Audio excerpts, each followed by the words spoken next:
executive mobile phone. Let's see how we work this. Yeah, boys.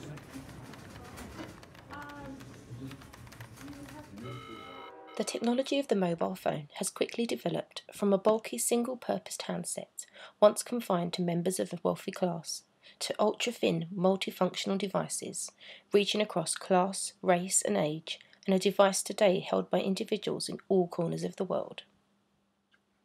The development of such a device was the brainchild of Martin Cooper and his team at Motorola, following years of research and studies into the practicality of such an invention. Issues of weight, size, transmission frequency were seemingly overcome when he developed the first handset in 1983. At 13 inches long and weighing 2.5 pounds, it was on the market for $4,000, 2,600 British pounds. Martin Cooper explained that he had intended for his invention to help people, with a dream that one day everyone would own such a device.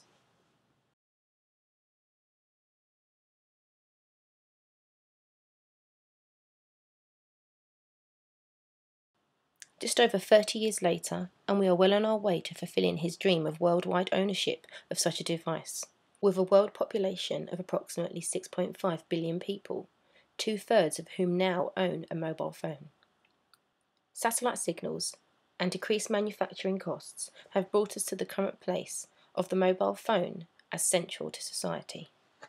According to a recent survey by the Office of Communication, 2011, 92% of adults now own a mobile phone. Over a quarter of adults, 27%, and almost half of teenagers, 47%, now own a smartphone.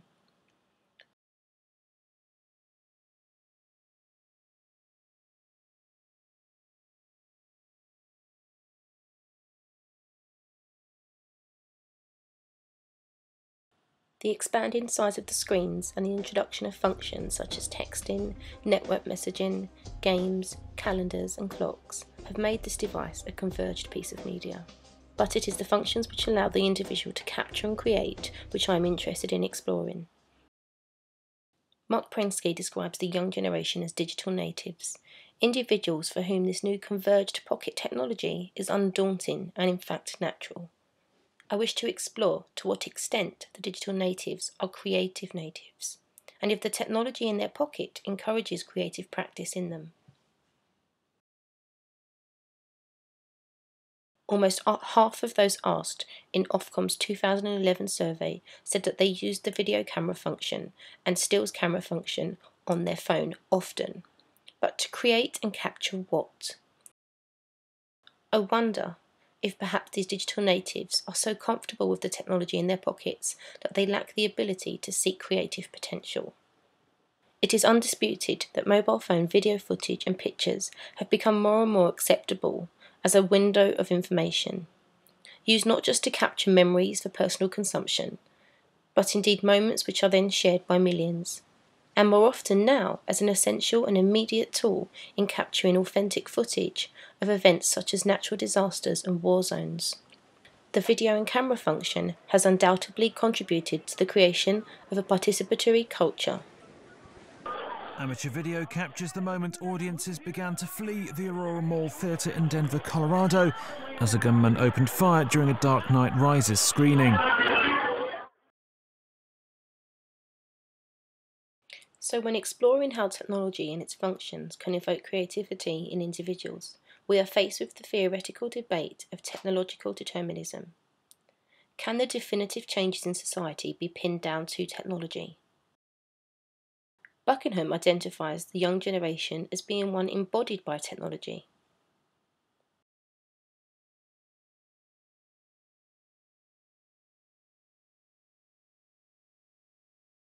And what of David Gauntlet's theory of everyday creativity?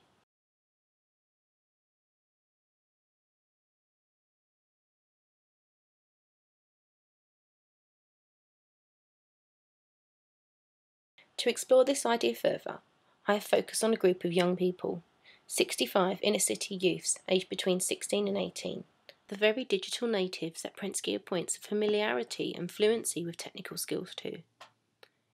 In a fast-growing technological world, they are the individuals who require such skills to thrive in the future.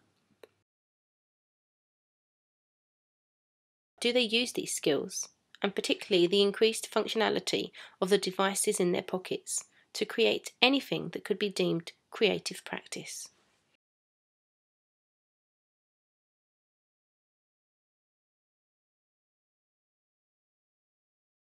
With a smaller group of 22 media students, I carried out a more personal research into their use and the content that they already shared and created on their phones. I do like Instagram, share them out with friends and family. What kind of pictures? Just pictures of food and scenery and things that look pretty.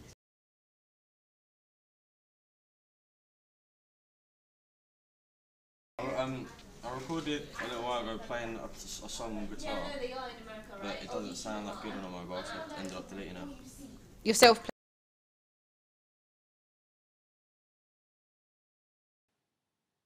When asked about the importance of their phone in their life, their responses varied.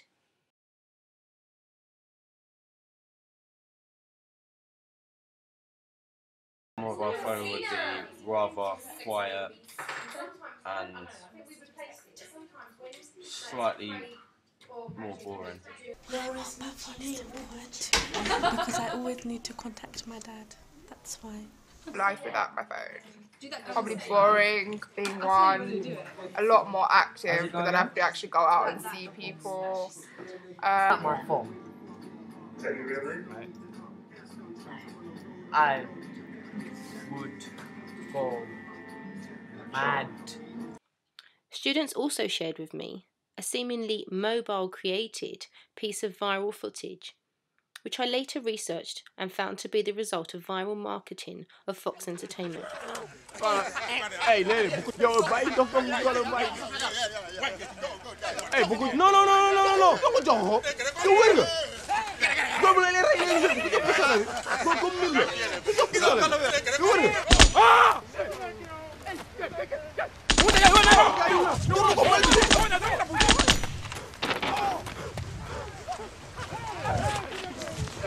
Oh boy,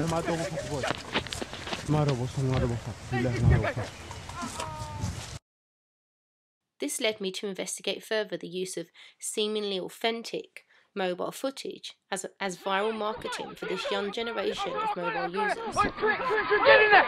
Get in there, quick, get in!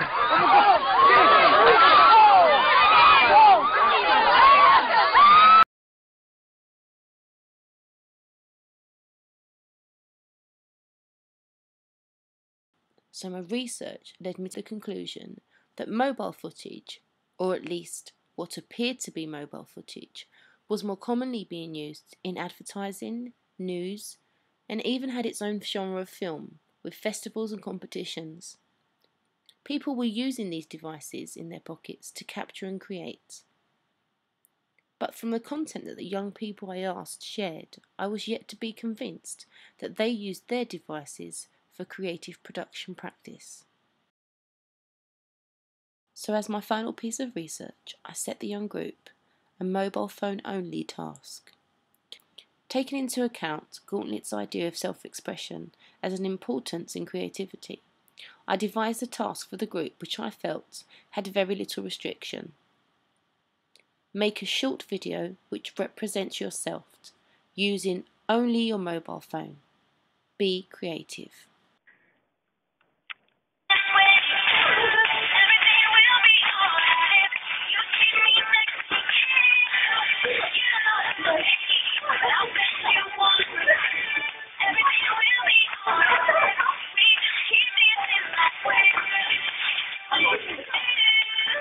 Hi, her name's Sim. Her name's Kieran. We're both Sikh. We're 16. We're July babies, and we go to John Cass Sixth Form. We live in East London. In it though.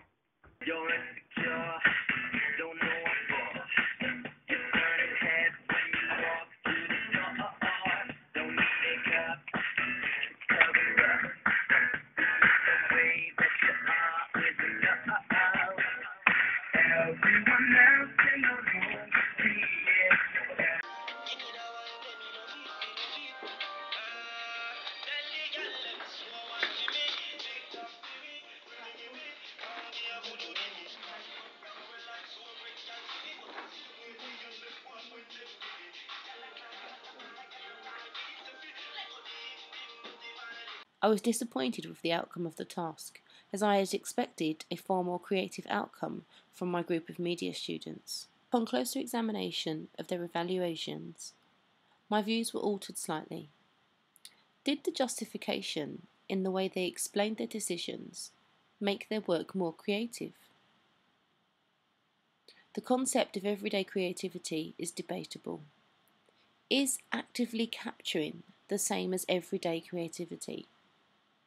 It seems that for most part, capturing memories and using the videos for fun are the main purpose of the video function for young people. But is this an example of creating identities and expressions?